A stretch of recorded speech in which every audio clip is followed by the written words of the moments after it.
So I have some thoughts on this that I'm going to share with you.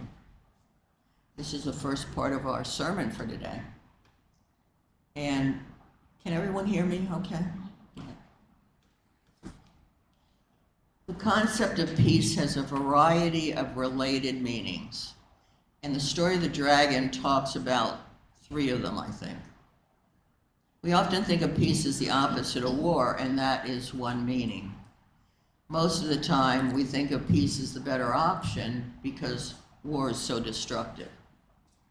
But what about using force to defend ourselves? What about when a country's invaded, like the Ukraine?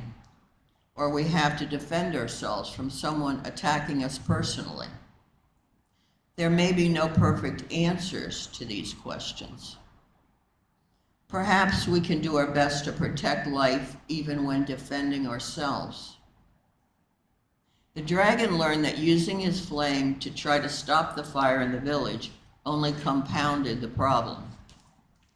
But the dragon did not give up. Because he had a compassionate heart, he wondered, how can I use my fire differently? He realized he had to rethink the problem. He came to understand that using fire to put out fire could not work and could only lead to more destruction. When there's already a fire or a war started, we might still defend ourselves, but with compassion for others and at least an attempt to save lives. We might become peacemakers. The dragon carried water to put out the flames. This can be a challenge. Now, I'm going to share something personal. I'm vegetarian because I don't like to kill any creatures, but it's impossible to never do harm. Our very immune systems kill microbes that are trying to harm us. Now, I usually try to leave insects alone, basically. But I admit to sometimes I have these little tiny ants. You ever have these little, they're really tiny. Oh, yeah. And they do invade my kitchen sometimes, and I admit I've killed them. But then I recently discovered something, and I don't know what this means, but this is true, that if I just sweep them off the counter instead of killing them, they come back less often. Who would have known? So in the story, the dragon talks to the sage who tells him he must use his fire not as a weapon, but as a tool. And here's the second meaning of peace. Peace can also refer to the way we interact with our environment and communities. After bringing water to put out the fire, the dragon learns to use his fire in a better way. He brings warmth to the villagers and gives them light. He helps them rebuild their homes. I've heard people sometimes talk about peace, especially as related to in Buddhist circles, as staying passive or ignoring injustice and problems in the world, or even the injustices here at home. And that's one option. The dragon doesn't turn away, however. He changes his perspective and sees it not power or passion that are the problem, but how we use them.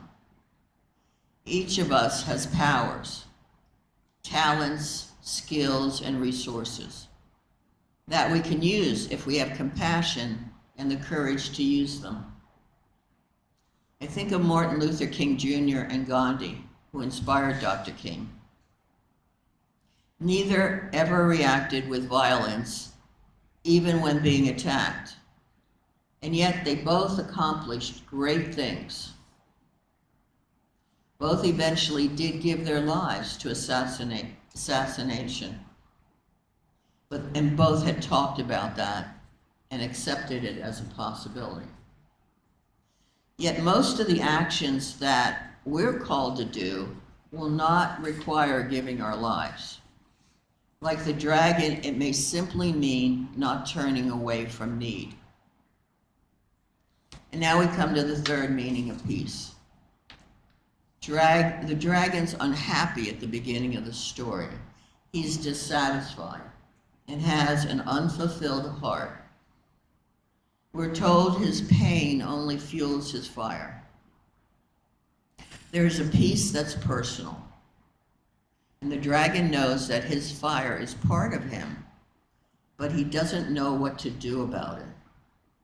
By learning to use his fire as a tool, he found the satisfaction he was looking for. He used his warmth to heal and renew. This third meaning of peace is one of the goals of meditation and mindfulness. It's perhaps finding our meaning in life, finding our way to remain calm even when frustrated or frightened, even when lost, while still helping others as well as ourselves. It does not mean we will be perfect, and it accepts that others will also be imperfect. In fact, life itself will often be out of our control. This peace focuses on what we can do in the present to help, without expectations of a specific outcome. To find this peace, we must do the work of the Serenity Prayer. We ask for strength to accept the things we cannot change, the courage to change the things we can, and the wisdom to know the difference. Now, Karen has a reading and some discussion also.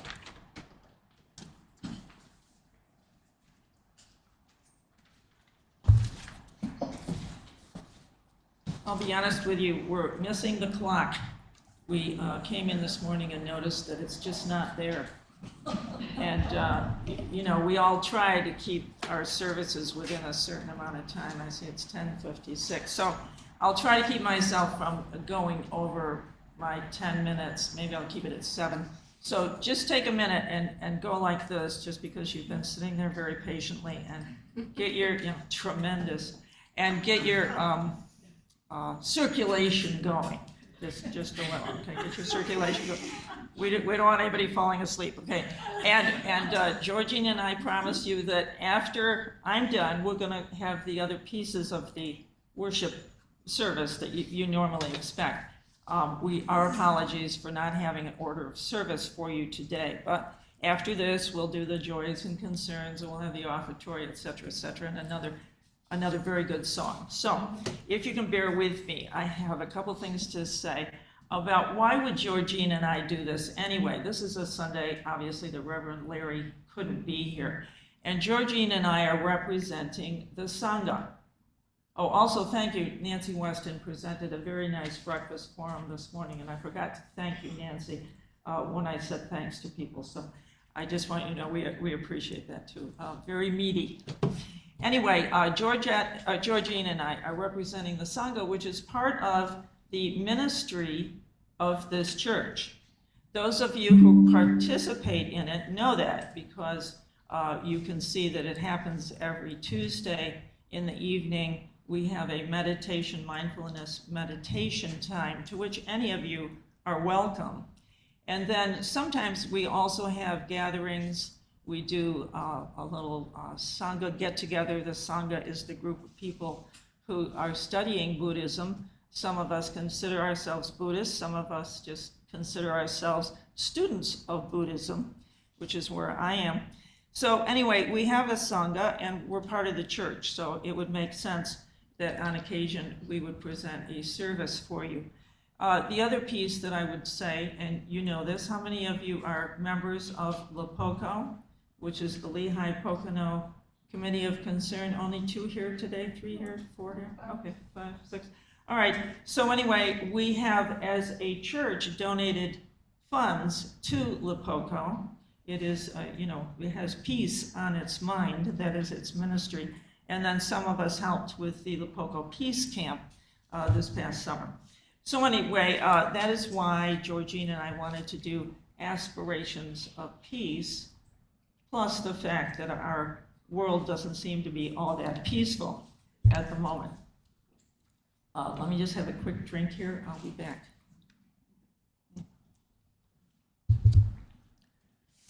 I'm going to share with you and give to you two pieces of wisdom that I like from Thich Nhat Hanh. And I don't know if you're aware of this, some of us are. In our lifetime here on this planet, to have such a gifted and skilled teacher as Thich Nhat Hanh is a very special thing, a very special thing. You know, we lost Martin Luther King Jr., for instance, and Thich Nhat Hanh has now passed on and is one of our Buddhist ancestors, but a very gifted and compassionate teacher. So I'm very touched when I read his writings. I'm going to share with you one piece called The Roots of War. This probably just will not stay. And the other piece is called The Path of Harmlessness, which in Sanskrit is ahimsa, A-H-I-M-S-A. So anyway, these are the words of Thich Nhat Hanh. There's a deep malaise in our society. Just look at the way young people consume drugs as a way to forget. These are seeds of war, and we have to acknowledge this if we want to transform them. Many of us are not healthy within. We come home from work, we're exhausted. We don't know how to relax. We feel a kind of vacuum in ourselves, so we turn on the television. We live in a society where we always feel we are lacking something, and we want to fill it. If we don't turn on the TV, we eat, or we read, or we talk on the telephone. We feel alienated from ourselves. We watch films filled with screaming and violence. We read magazines and novels filled with hatred and confusion. We do not even have the courage, some of us, to turn off our TVs because we're afraid to go back to ourselves. I am finding that, yes, okay. Take yourself back to 1991. How many of you remember the incident with Rodney King? Most of you. People everywhere, this is Thich Nhat Hanh again, everywhere saw the Los Angeles policeman beating Rodney King. When I first saw that video on French TV, I felt that I was the one being beaten, and I suffered a lot. I think you must have felt the same. All of us were beaten at the same time. We were all victims of violence, anger, misunderstanding, and the lack of respect for our human dignity. But as I looked more deeply, I saw that the policemen beating Rodney King were no different from myself. They were doing it because our society is filled with hatred and violence. Everything is like a bomb ready to explode. We're all part of that bomb. We are all co-responsible. We are all the policeman and the victim. In the practice of mindfulness, we nurture the ability to see deeply into the nature of things and people. And the fruit is insight, understanding, and love. Because we have not practiced deeply enough, violence has become the substance of our society. Putting the policeman in jail will not solve this fundamental problem. If we are not mindful, if we do not transform our shared suffering through compassion and deep understanding, then one day our child will be the one who is beaten, or the one doing the beating. It is very much our affair. We have to look at the roots of the problem and not just on the surface. Thich Nhat Hanh, by the way, is very well known for his concept of interbeing. Interbeing, we inter-are. In other words, you and I are so closely related. We're breathing the same air. We're made of the same substances. We depend on each other. We support each other. Likewise, we inter-are with nature. So that's something that is special from Thich Nhat Hanh. Okay, so you say to yourself, well, that was dark. That was dark, give me some light. So the second piece that I'd like to share with you is about the term and the meaning of it, ahimsa. The Sanskrit word ahimsa, I'm having a little trouble holding the mic and also doing this, but thank you for being patient. Usually translated nonviolence literally means non-harming or harmlessness. To practice ahimsa, first of all, we all have to practice it within ourselves. If we divide reality into two camps, the violent and the nonviolent, and we stand in one camp while attacking the other, reminds me about the political situation these days, the world will never have peace. We will always blame and condemn those we feel who are responsible for wars and social injustice without recognizing the degree of violence within ourselves. If we work for peace out of anger, we'll never succeed. Peace is not an end, it's a process. It can never come about through non-peaceful means. My mind goes immediately to the atom bomb dropped on Hiroshima and Nagasaki. To create peace, well, it stopped the war, but did it really create peace? If you think about the other things that have happened in the wake of the atomic bomb, which is a little like the dragon that Georgine was telling us about. When we protest against war, we may assume that we are a peaceful person, a representative of peace, but this might not be the case. If we look deeply, we will observe that the roots of war are in the unmindful ways that we have been living. We have not sown enough seeds of peace and understanding in ourselves and others. Therefore, we are co-responsible. Because I have been like this, they are like that.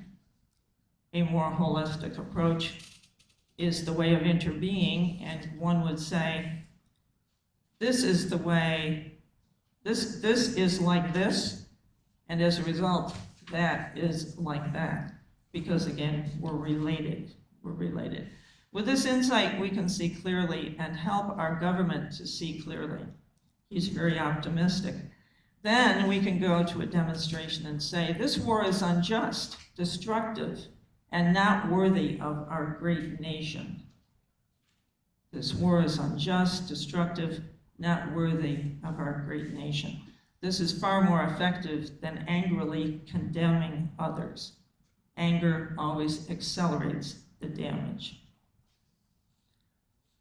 So let me just strike out a few things here. Time is rolling on.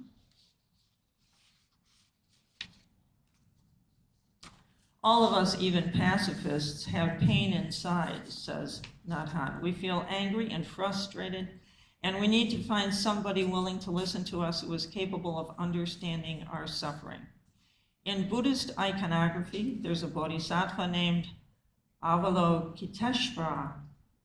Avalokiteshvara, I had to practice that all week, who has 1,000 arms and 1,000 hands, and has an eye in the palm of each hand. 1,000 hands represent action, and the eye in each hand represents understanding.